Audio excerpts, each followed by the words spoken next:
new reported trends in the resurgence of the global pandemic are intriguing to say the least. At this point, I feel the need to qualify the next part of the report by affirming that this is not a tabloid news program. The coverage offered here is based on factual information. There's credible information coming out about the spread of the new variants of the coronavirus that defy belief. We risk our reputation to some degree by covering this, but we have an obligation, as I've said before, to see that you, our viewers, receive timely and comprehensive information so that you can take the preparations necessary to protect yourselves, your families, and communities. Here's what we're hearing from reliable sources. Over the past 2 weeks, we have seen a resurgence of the pandemic all around the world, and at a very fast pace. Not only is there a significant increase in the number of cases in Europe and the United States, but there are also outbreaks all over China. Even Beijing and Shenyang declared a state of national emergency, with the latter declaring emergency closures on the last day of the new year. A mutation of the virus is 70% more transmissible than the original has emerged in the United Kingdom and is spreading rapidly around the world. Even Taiwan, which has had the most outstanding performance in pandemic prevention, also discovered mutated virus cases. According to the World Health Organization's latest report, at least 4 major mutations of the virus have emerged around the world, all of which are more infectious than ever.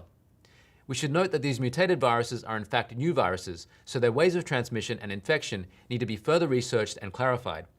The vaccines now available on the market are made for the original virus, so these vaccines are likely to be ineffective against the new mutated viruses. Therefore, in the face of this resurgent pandemic, it will be much more difficult for countries around the world to prevent the spread. Now, this is where it may begin to appear that we're entering into the realm of fantasy.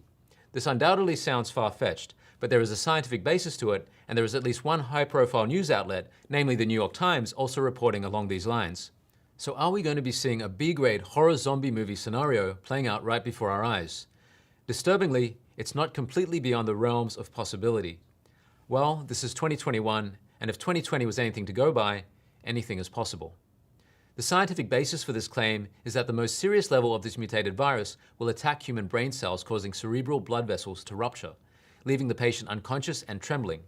The patients may even have emotional and behavioral disorders or bite people, similar to what a horror film zombie would do.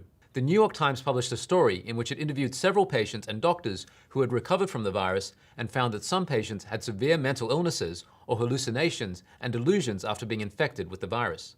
There were even mothers who subconsciously wanted to decapitate their children. In addition, there was a 3-year-old boy in the United States who suddenly began experiencing speech difficulties and loss of ability. He was sent to the hospital for examination and tested positive for coronavirus. Doctors found that his cerebral blood vessels had ruptured, resulting in a stroke, all pointing to symptoms of cerebral thrombosis. These cases all illustrate that the virus will indeed attack the human brain, resulting in emotional and behavioral disorders. Regardless of whether we do or don't see Night of the Living Dead play out before our eyes, the current situation of the pandemic is to be taken seriously. The speed of mutation and spread of the virus should not be underestimated. The situation could start to become particularly severe toward the end of this month.